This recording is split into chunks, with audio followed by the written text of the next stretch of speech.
Hello, good evening my dear friends. मुझे बहुत ही अफसोस के साथ ये कहना पड़ रहा है कि कल जो मैंने लेक्चर नहीं दिया उसकी वजह है कि मेरा बड़ा सा बेटा जो है वो बहुत बीमार था कल, इसलिए मैं लेक्चर नहीं ला सका आपके लिए। उसके लिए मैं हम आपसे माफ़ी चाहते हैं कि आप बहुत इंतज़ार कर चुके होंगे इस लेक्चर के लिए, तो प्लीज़ अब माफ़ कीजिए। तो क्योंकि मेरा बड़ा बेटा बीमार था इसलिए नहीं कर पाया, तो आज मैं आपकी खिदमत में आया हूँ, आपका होस्ट और दोस्त मोहम्मद मुज़फ़्फ़र। तो आज का जो लेक्चर हमारा है वो है लेक्चर नंबर 8। लेक्चर नंबर 8 जो है वो बहुत ही इम्पॉर्टेंट लेक्चर है एमसीक्यूज़ की वजह से कि इसमें बहुत सारे एमसीक्यूज़ आ सकते हैं, तो एमसीक्यूज़ आने की संभावना इसमें बहुत ज़्यादा है। तो प्लीज़ आप एक गौर से देखिए, पूरा कंसंट्रेशन दीजिए और वो देखिए जो जो पॉइंट्स मैं आपको बताता हूँ वो नोट करते जाइए। और यहाँ पर भी मैंने लिखा हुआ है, तो आप ये प्लीज़ ध्यान से देखिएगा।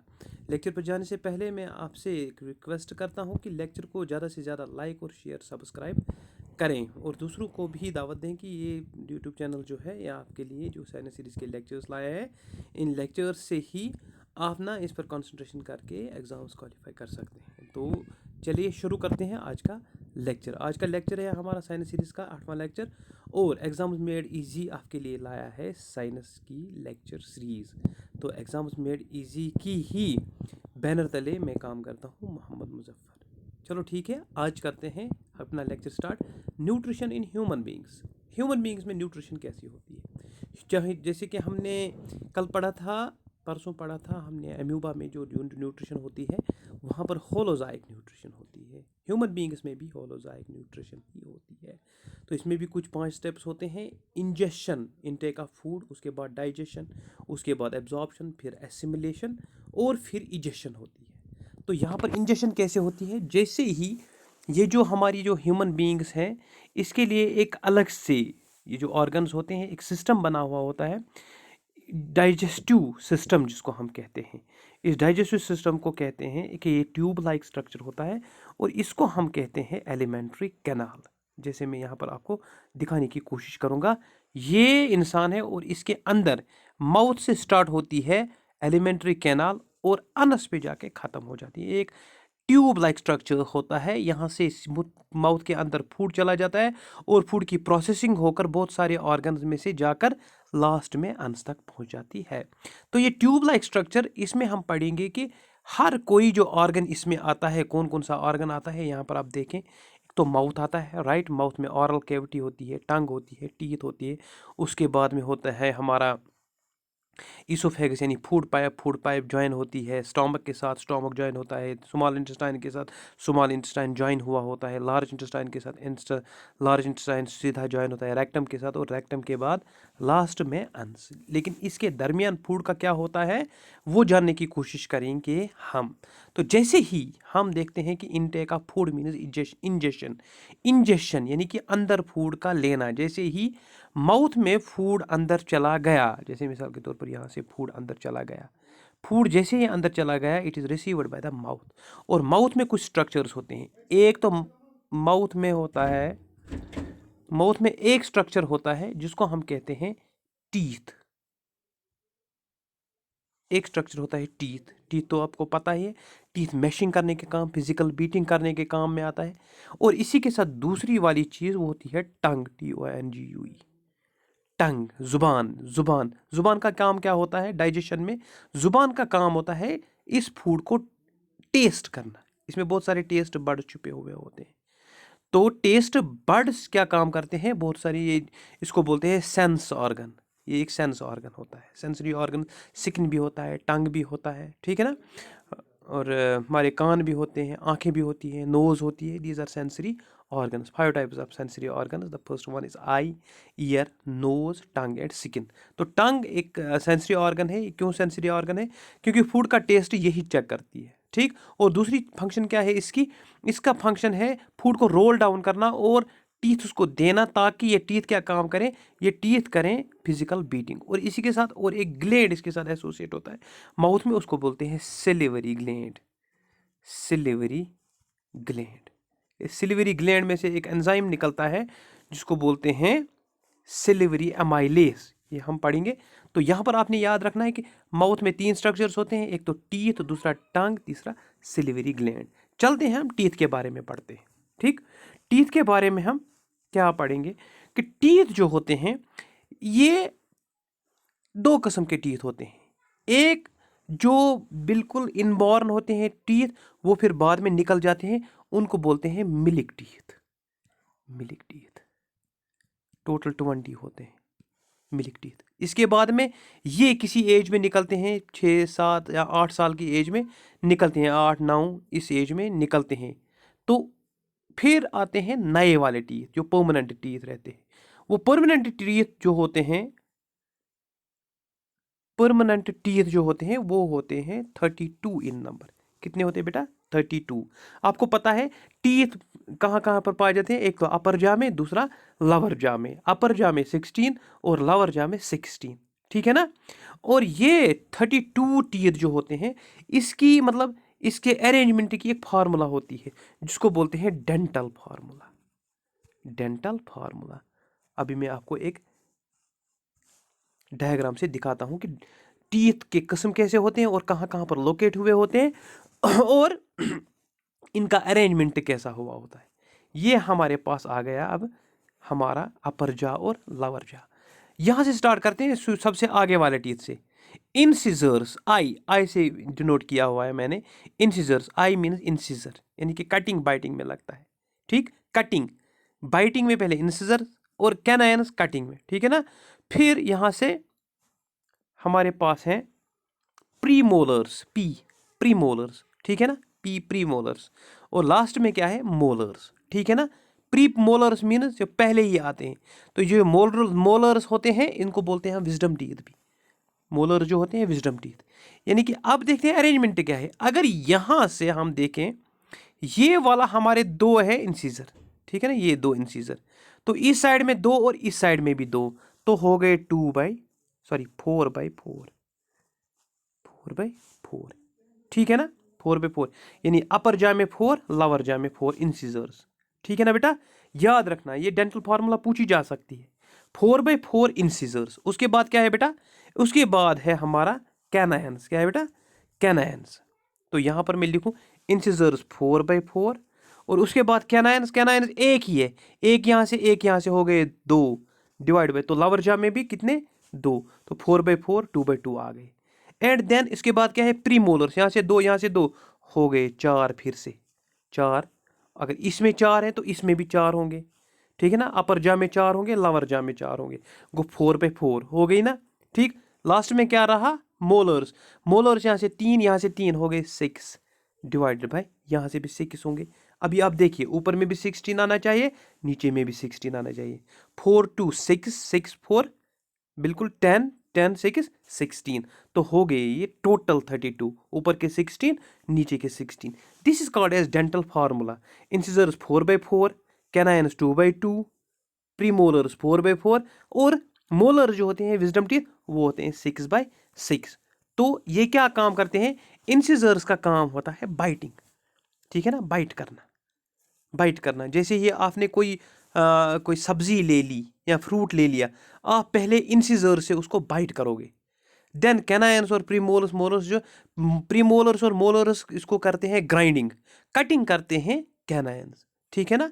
पहले बाइटिंग, कैनाइन्स कटिंग, प्रीमोलर्स और मोलर्स उसको करते हैं ग्राइंड, ठीक है ना, ग्राइंड करते हैं। ये याद रखना, ये फंक्शंस इनकी याद रखना। इंसिजर्स क्या करते हैं? बाइटिंग, याद रखना, बाइटिंग। कैनाइन्स करते हैं कटिंग, ठीक है ना।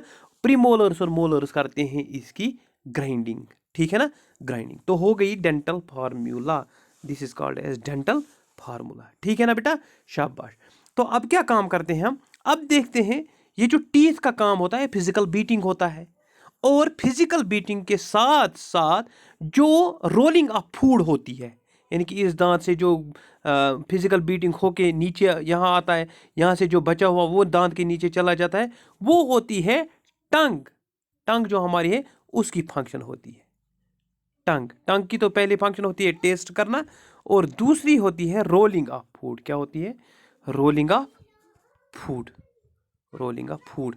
और रोलिंग ऑफ फूड में क्या करती है काम? जिसे मैंने आपको पहले ही बताया जो हमारे पास ग्लैंड होता है सिलिवरी ग्लैंड, यहाँ से सिलिवरी ग्लैंड हमारे पास है। तो सिलिवरी ग्लैंड जो होता है, इससे एक एंजाइम निकलता है, उसको बोलते हैं सिलिवरी एमाइलेज। क्या बोलते हैं बेटा? सिलिवरी एमाइलेज, ये वाला सिलिवरी एमाइलेज। तो सिलिवरी एमाइलेज हमारा पहला वाला जो एंजाइम निकलता है सिलिवरी ग्लैंड से, ये भी पूछा जा सकता है। द सिलिवरी एमाइलेज जो सिलिवरी ग्लैंड से निकलता है, उसका काम क्या होता है? उसका काम क्या होता है? उसका काम होता है स्टार्च का ब्रेक डाउन, स्टार्च को कन्वर्ट कर देता है इनटू शुगर में। किसमें बेटा? स्टार्च को कन्वर्ट करता है इनटू शुगर। मैंने पहले ही बताया कि डाइजेशन का मतलब ये है कि कॉम्प्लेक्स मॉलिक्यूल्स को सिंपलर मॉलिक्यूल्स में चेंज करना। इस तरह से जो स्टार्च है कॉम्प्लेक्स मॉलिक्यूल है, शुगर इसका सिंपल मॉलिक्यूल है। तो सिलिवरी एमाइलेज की वजह से यहाँ से ही डाइजेशन शुरू होती है, यहाँ पर डाइजेस्ट करता है स्टार्च को और कन्वर्ट करता है शुगर में। समझ में बात आ रही है? अब जो मैशिड फूड मुंह में रहता है विद सिलिवा, सिलिवा का टेस्ट होता है शुगरी टेस्ट। समझ में बात आ रही है? शुगर का टेस्ट होता है। जब आप बहुत दफ़ा चबाते हो कोई खाना वाना वगैरह, आप देखो कि आपका मुंह जो मीठा हो जाएगा। क्यों? इसमें सिलिवा ज़्यादा चला जाता है। तो सिलिवा से स्टार्च कन्वर्ट होता है इनटू शुगर। ये याद रखना, ये एमसीक्यूज में बहुत सारी दफ़ा पूछा जा चुका है कि सिलिवरी एमाइलेज जो होता है उसका काम होता है मुंह में स्टार्च को कन्वर्ट करना शुगर में। राइट? तो अब काम करते हैं, अब हमारे मुंह की डाइजेशन पूरी हो गई, हमने जो खाया उसके साथ सिल्वरी एमाइलेज भी मिला, यानी स्टार्च की डाइजेशन हो गई। अब फूड मैशिंग होके कहाँ चला जाएगा? ये चला जाएगा ईसोफेगस में। कहाँ पर चला जाएगा बेटा? ईसोफेगस। तो यहाँ पर आप ये देखिए कि अगर हमारे मुंह में कोई खाना है, अब इसकी मैशिंग भी हो गई, सिल्वरी एमाइलेज भी इसके साथ मिला, अब ये आ जाएगा यहाँ ईसोफेगस में।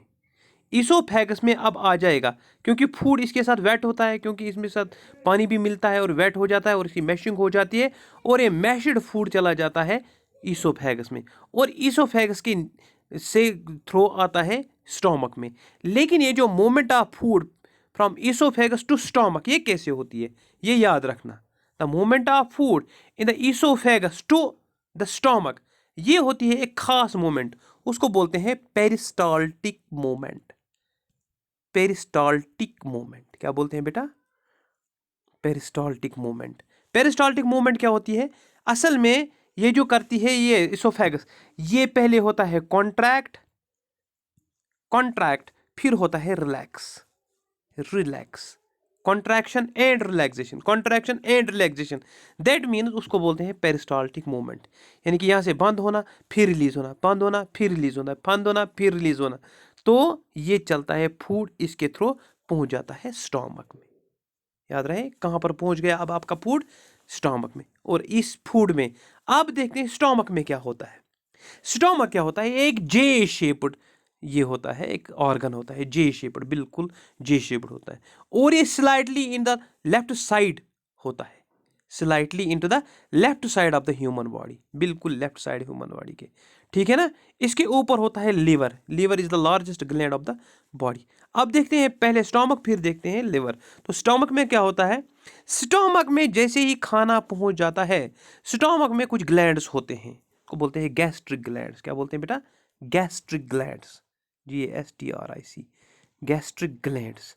तो इनका काम क्या है गैस्ट्रिक ग्लैंड का? गैस्ट्रिक जूस डालना। क्या डालना? Gastric juice. ये 3 टाइप्स के जूसेस डालता है। कौन कौन सा जूस? एक डालता है HCl, पहले डालता है म्यूकस, सॉरी म्यूकस। म्यूकस क्या काम करता है? म्यूकस का काम होता है ये जो inner linings of the stomach होती है ये प्रोड्यूस करती है म्यूकस।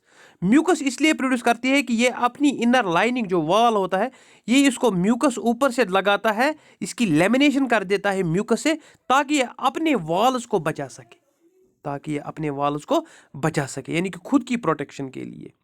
जैसे हमने कोई मीट वीट खाया, मीट की डाइजेशन तो होती है स्टोमक में, लेकिन हमें ये पता है कि हमारा स्टोमक भी मीट की मतलब सूरत है, तो ये बाहर के मीट को डाइजेस्ट करता है, खुद को डाइजेस्ट क्यों नहीं करता है?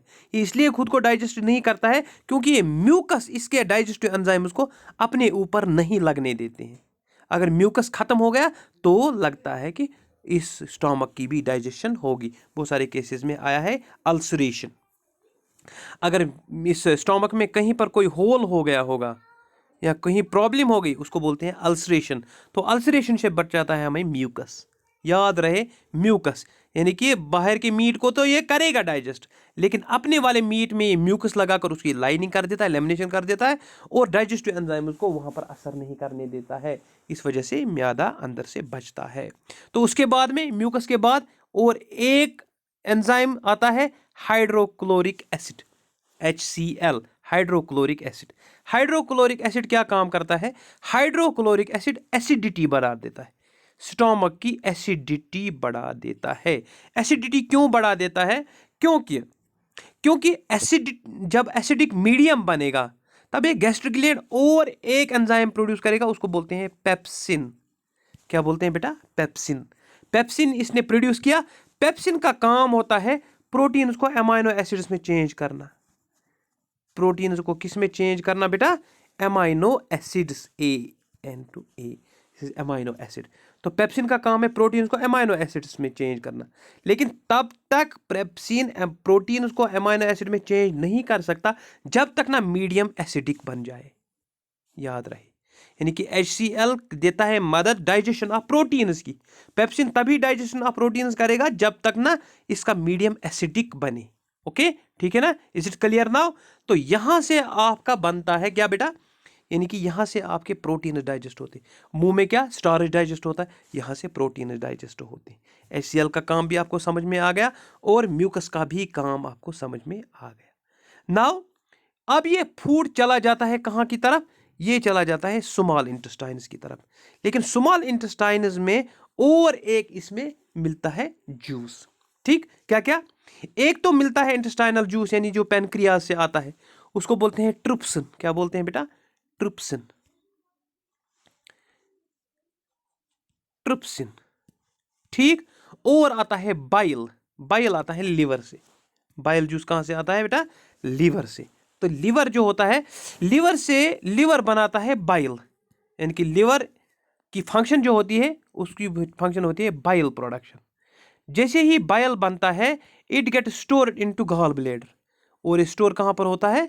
गॉल ब्लेडर में। गॉल ब्लेडर में, याद रखना। बाइल कौन बनाता है? लिवर। और स्टोर कहां पर करता है? Gall bladder. और गॉल ब्लेडर का डक्ट निकलता है, वो मिलता है स्मॉल इंटेस्टाइन में, और ये डालते हैं फूड पे। फूड पे बाइल का काम क्या है? वो करता है हमें emulsification of fats. Emulsification of fats. Fats की इमल्सिफिकेशन यानी फैट्स को डाइजेस्ट करना। ठीक है ना? ये फैट्स को ही डाइजेस्ट कर देता है। ठीक है ना? अब यहां पर आ गया हमारा ये बाइल भी। Bile secreted by liver makes the acidic food alkaline. और क्या काम इसका होता है?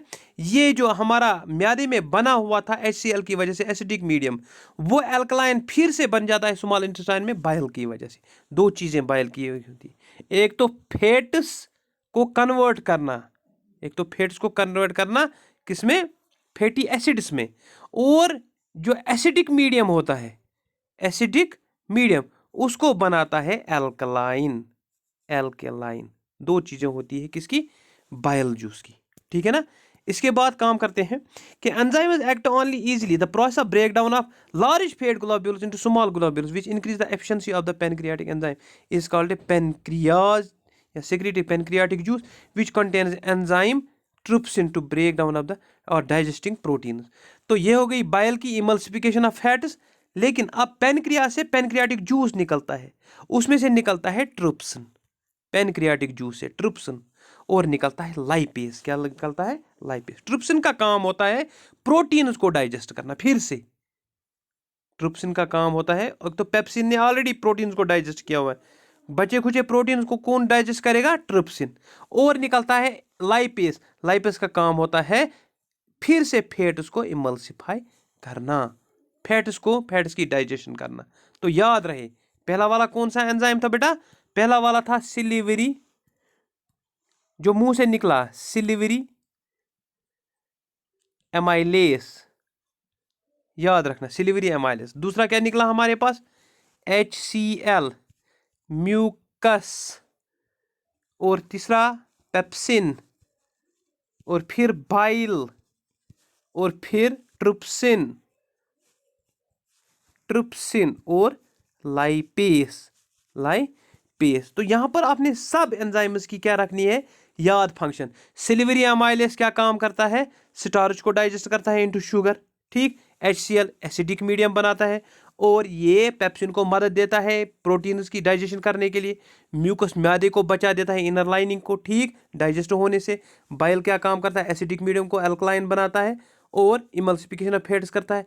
ट्रिप्सिन फिर से प्रोटीन्स को डाइजेस्ट करता है इनटू अमाइनो एसिड, और जो लाइपेस होता है ये इमल्सिफिकेशन ऑफ फैट्स करता है, ठीक है ना। तो याद रहे, ये बातें याद रखनी है आपको। The walls of small intestine. अब हम स्मॉल इंटेस्टाइन की तरफ पहुंचे। जो स्मॉल इंटेस्टाइन, अगर मैं यहां से स्मॉल इंटेस्टाइन बनाऊं, इसका क्रॉस सेक्शन में लेता हूं, ये क्रॉस सेक्शन। इस क्रॉस सेक्शन में क्या होता है, जैसे ही फूड अंदर आया तो यहां पर एक फिंगर लाइक प्रोजेक्शंस रहती हैं ऐसे।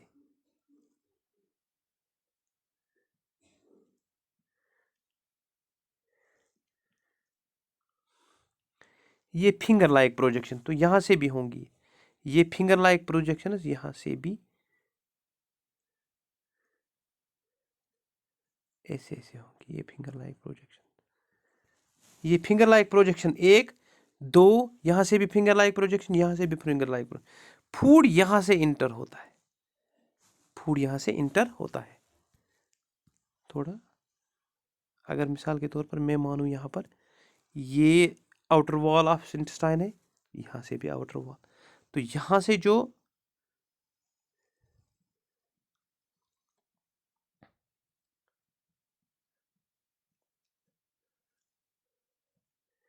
ये हमारा फिंगर लाइक प्रोजेक्शन बना, ठीक है बेटा।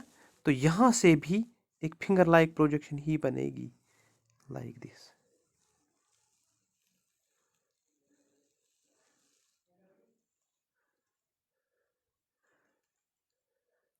ये बन गया हमारा फिंगर लाइक प्रोजेक्शन। तो फूड यहां से अंदर चला जाता है। फूड जैसे ही अंदर चला जाता है, वो यहाँ से डाइजेशन भी होती है फैट्स की वगैरह, यानी प्रोटीन्स की। जैसे ही अंदर चला जाता है तो यहाँ से एक ब्लड सप्लाई रहती है, ब्लड सप्लाई चलती है। यहाँ से छोटे छोटे नेटवर्क आर्टरीज जो होती हैं वो यहाँ से होती है, आर्टेरियोल्स। ये blood rich with blood supply होते हैं, ये villi, these are the villi and these are enriched with the blood supply. तो यहाँ से जब फूड आता है, इसकी प्रॉपर डाइजेशन हो चुकी होती है, तो यहाँ से टेक प्लेस करती है क्या, एब्जॉर्प्शन। क्या करती है, एब्जॉर्प्शन। तो आप देखिए कि बहुत सारे विलय होते हैं, ये इसका सरफेस एरिया बढ़ा देता है। विलय का काम होता है एक तो एब्जॉर्प्शन करना, और अंदर से जो स्मॉल इंटेस्टाइन का सरफेस एरिया है वो उसको बढ़ाना, ठीक है ना, उसको बढ़ाना। तो यहां पर देखते हैं हम, जो फैटी एसिड्स होते हैं ये ग्लाइसरॉल में भी चेंज होते हैं। The inner wall of small intestine has finger like projections called villi which are richly supplied with the blood vessels. ये मैंने अभी आपको दिखाया। At these take absorbed food to all the cells of the body, और यहां से फिर absorb होके हर किसी सेल में चला जाता है ये फूड, ठीक है ना। और अब जो रह गया, अब अनएब्जॉर्ब्ड फूड, अनएब्जॉर्ब्ड फूड यानी unabsorbed food is sent to the large intestine. ये लार्ज इंटेस्टाइन में चला जाता है। जो स्मॉल इंटेस्टाइन होते हैं उसको बोलते हैं इलियम भी, ठीक है ना, सॉरी इलियम ही बोलते हैं, ठीक।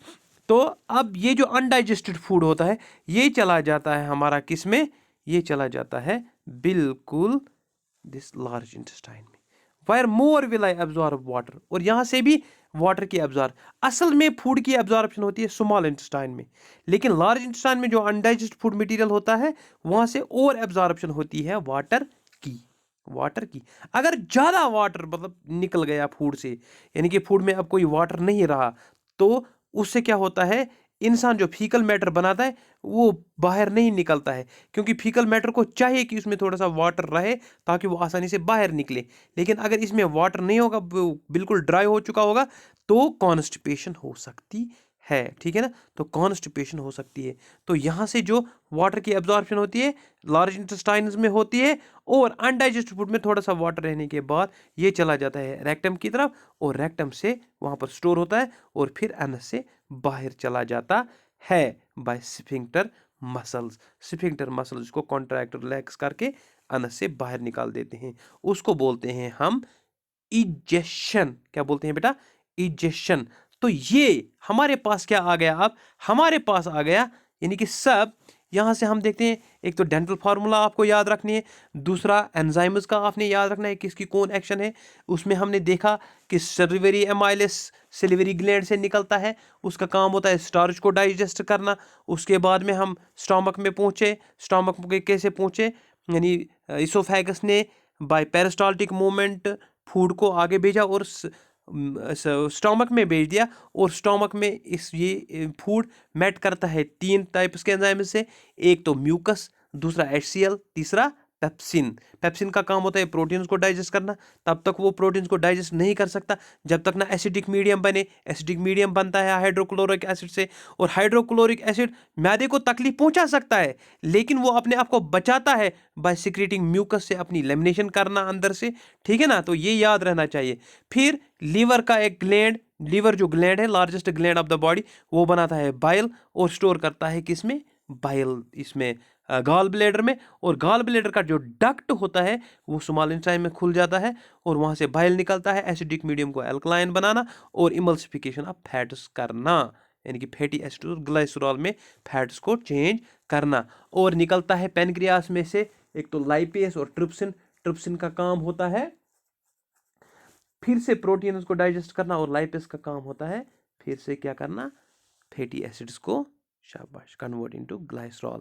और लास्ट में होती है एब्जॉर्प्शन, कहां पर? स्मॉल इंटेस्टाइन में। और एब्जॉर्प्शन कौन करता है? Villi, small finger like projections. और ये सबसे जो हमारा लार्जेस्ट बॉडी पार्ट ऑर्गन जो होता है, लार्जेस्ट बॉडी ऑर्गन, वो होता है स्किन, लेकिन उसके बाद में हम देखते हैं स्किन के बाद में वो होते हैं स्मॉल इंटेस्टाइन्स। ठीक है ना बेटा? और इसके बाद में जो अनडाइजेस्टेड फूड निकलता है वो लार्ज इंटेस्टाइन में पहुंच जाता है, और वहां से फिर से एब्जॉर्प्शन ऑफ वाटर होती है, फिर वो पहुंच जाता है स्टोर होने के लिए रेक्टम में, और रेक्टम के बाद अनस से बाहर निकल जाता है इजेशन के लिए। आज के इस लेक्चर में हमने ह्यूमन डाइजेशन के बारे में पढ़ा, लेकिन यहाँ पर आपने सिर्फ ये याद रखना है, ज़्यादा से ज़्यादा ये याद रखना है कि फूड जब अंदर जाता है, टीथ का काम क्या होता है, डेंटल फार्मूला क्या होती है, ये ग्लैंड्स क्या होते हैं, और डिफरेंट टाइप्स ऑफ एंजाइम्स क्या करते हैं, वो सब इसी में आपको पता चलेंगे। अब आपसे इजाज़त चाहता हूँ कि लेक्चर भी अच्छा हुआ और इन्फॉर्मेशन भी बहुत अच्छी आ गई। तो आपने जो लिखा था मुझे कि आप थोड़ा सा डीप जाने पर जोर दो। बेटा ये इन्होंने बेसिक ही पूछा है, ये जो आप सिलेबस देखें, आप 10th क्लास का सिलेबस है, और 10th क्लास के ही सिलेबस की तरह हमने चलना है। और आप देखिए पिछले क्वेश्चन पेपर्स में कोई डीप का क्वेश्चन नहीं पूछा गया है, बल्कि बेसिक ही पूछा गया है। अगर इसमें से कहीं पर आपको कोई क्वेश्चन ऐसा मिले कि जो मैंने यहाँ पर टच नहीं किया हुआ है, बिल्कुल डीप पूछा हुआ है, तो आप मुझे दिखाइए किसी भी पेपर में। नहीं होगा, ये गारंटी है। ठीक है ना बेटा? अब जो कुछ मैं पढ़ा रहा हूँ बिल्कुल इसी पर ध्यान दें आप, और पिछले पेपर्स को भी चेक करें, और हमारे MCQs जो आने वाले हैं आगे लेक्चर्स में, तो उनको भी आप टच करें। इंशाल्लाह आपका एग्ज़ाम क्वालिफाई हो जाएगा, लेकिन प्रॉपर कंसंट्रेशन के साथ रहें। आप हमें प्यार देते हैं, हम भी आपको बहुत इज्जत करते हैं, और आपके लिए हम ले आए हैं ऐसी लेक्चर सीरीज़। अब आप इजाज़त दीजिए एग्ज़ाम मेड इजी की टीम को, और अपने दोस्त और होस्ट को मुजफ्फर को, और हमारे लिए दुआ करना। बाकी शब खैर।